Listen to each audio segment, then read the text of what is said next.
envy free division terhadap sumber-sumber ekonomi yang dimiliki untuk menghindari pertikaian di masyarakat.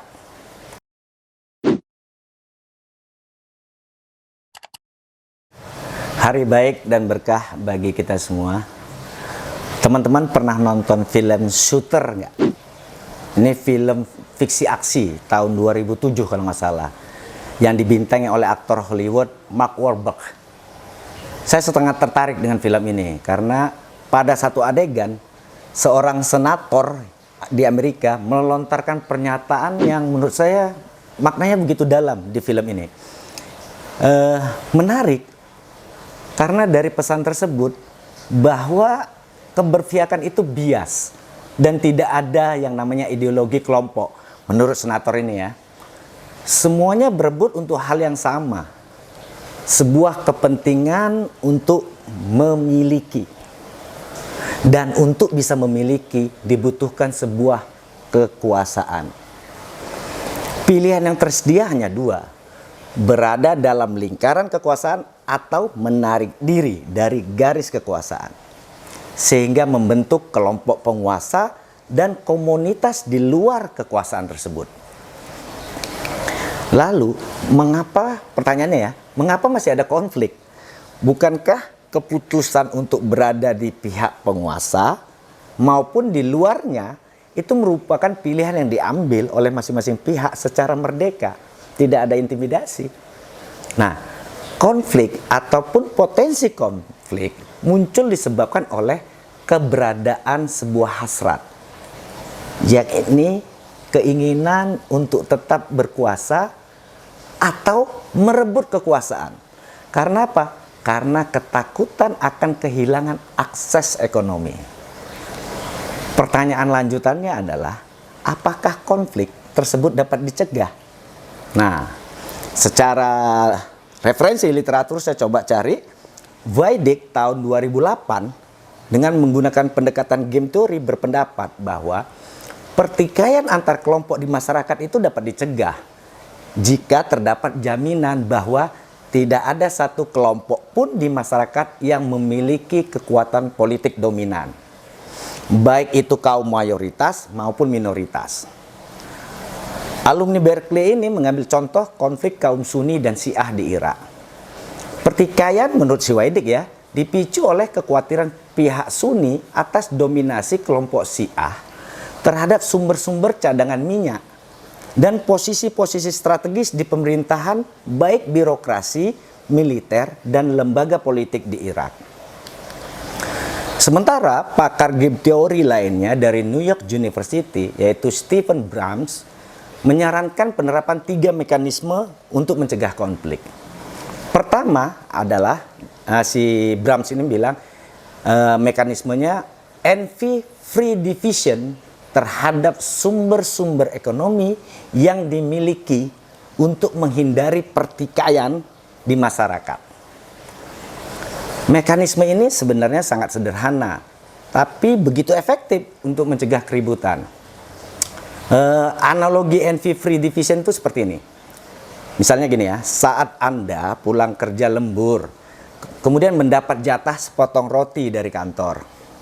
Lalu dengan kasih sayang Anda yang besar kepada kedua putra atau anak Anda di rumah, Anda memutuskan untuk membawa roti itu pulang saja, tidak mengkonsumsinya untuk Anda sendiri di kantor. Nah, masalahnya muncul adalah bagaimana membagi roti tersebut tanpa menimbulkan keributan di antara kedua anak Anda. Ya, karena kalau dibagiin itu kan saling ribut, oh dia lebih banyak, aku kok lebih sedikit, kan seperti itu. Kenapa? Resource tadi, roti tadi, resource ekonomi. Nah, si Brams ini menyarankan kalau kondisi seperti ini, solusinya paling tepat adalah dengan membaginya secara adil. Namun kan adil sendiri sangat subjektif. Maknanya bagi kedua anak Anda, masing-masing akan punya makna adil sendiri. Nah, envy free division ini menyajikan mekanisme yang dapat menghilangkan kekhawatiran terhadap munculnya kecemburuan tersebut, pembagian yang tidak adil. Yaitu seperti apa? Anda bisa lakukan seperti ini. Anda memberikan hak kepada si A, anak Anda yang pertama, untuk membelah roti tersebut menjadi 2 bagian. Dan kemudian si B berhak untuk memilih bagian mana yang diinginkannya. Gitu. Dengan demikian terdapat jaminan bahwa si A akan membagi roti tersebut dengan besaran potongan yang relatif adil. Jadi dikondisikan si A yang punya hak untuk membagi, itu akan membagi secara adil. Kenapa? Karena dia tahu kalau dia potongannya tidak adil, ada yang besar ada yang kecil, maka dapat dipastikan nanti si B karena punya hak untuk memilih pertama, dia akan milih yang besar. Maka si A akan dirugi karena dia dapat yang kecil. Oleh karena itu, dia akan terkondisikan untuk, atau bahasa ekonominya punya insentif untuk membagi secara adil, atau tidak punya disinsentif untuk melakukan ketidakadilan. Itu cara pertama. Nah, yang kedua, kata si Bram, kalau kondisinya di mana pembagian tidak mungkin dilakukan. Contohnya seperti perebutan area suci antara Palestina dan Israel. Brahms mendorong pelaksanaan mekanisme kerjasama damai untuk kondisi seperti ini, di mana kedua belah pihak memiliki hak yang seimbang antara membangun dan akses terhadap wilayah tersebut. Sementara untuk cara ketiga, Brahms mengusulkan dengan memberikan hak veto kepada kelompok minoritas.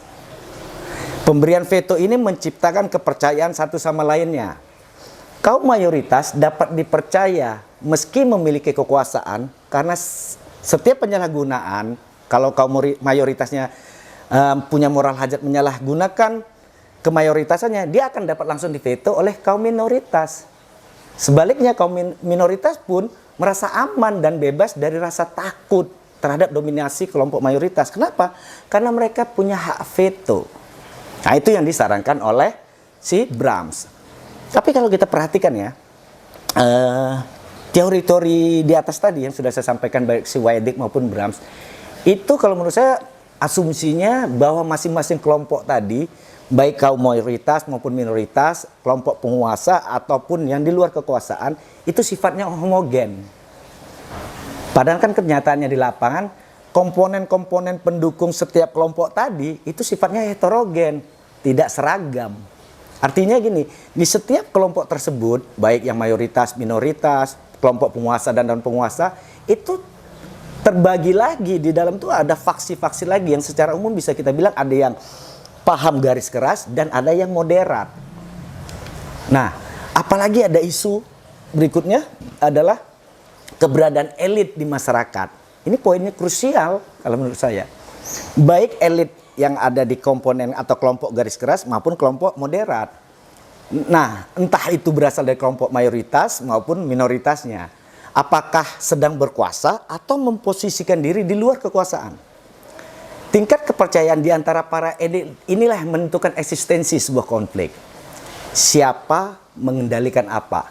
Ini akan menjadi klausul utama yang harus disepakati bersama oleh mereka, para elit ini. Pembagian kewenangan antar para elit merupakan kunci stabilitas suatu negeri menurut saya. Masalah cakupan dan besarannya itu sangat tergantung atau merepresentasikan dari pengaruh yang dimiliki elit tersebut di masyarakat. Dan komitmen memegang teguh pembagian kewenangan tersebut merupakan kontrol bagi tingkat kepercayaan yang sudah dibangun.